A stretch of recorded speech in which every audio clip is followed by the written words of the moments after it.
తెరపై వెలిగినటువంటి ఒక ప్రభ మీ కాంబినేషన్లో ఒక ఒక అద్భుతాన్ని మేము చూసాం. అది జగదేక వీరుడు అతిలోక సుందరి.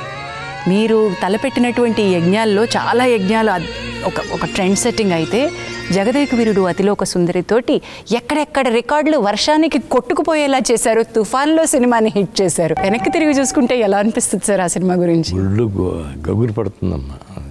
జగదేక వీరుడు అతిలోక సుందరి అది మొదలుపెట్టినప్పుడే మేము అదే అనిపించింది, ఈ సినిమాలుకి భిన్నంగా ఏదో తీయాలి, బాస్ కాల్చిస్తే తీయాలి అని అనుకుని జగదేక వీరుడు అతిలోక సుందరి కథ రెడీ చేస్తే ఆయన బాగా ఇంప్రెస్ అయ్యి ఆ తర్వాత ఆయన కూడా 1.5 month 2 months ఈ కథ మీద కూర్చున్నారు.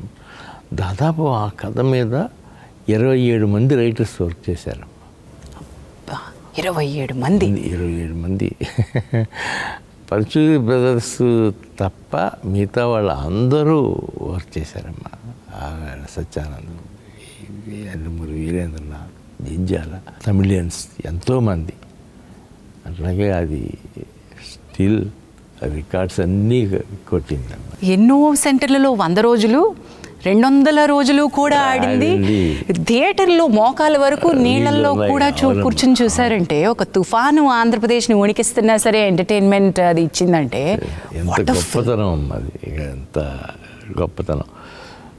అలాగే అప్పటి నుంచి మొదలయ్యి చిరంజీవి గారికి నాకు ఎనలేని ఫ్రెండ్షిప్. అది వెళ్ళలేని ఫ్రెండ్షిప్ అంటాను సార్ నేనైతే. వెళ్ళలేని ఫ్రెండ్షిప్ నిజంగా అండి. 4 సినిమాలు చేసామమ్మా. 3 సినిమాలు అయితే అసలు అమోఘం. జగదేక వీరుడు చూడాలని ఉంది, ఇంద్ర అమ్మ, ఇంద్ర ఈ 3 ఆణిముత్యాలు, తర్వాత జై చిరంజీవి అది కూడా బాగానే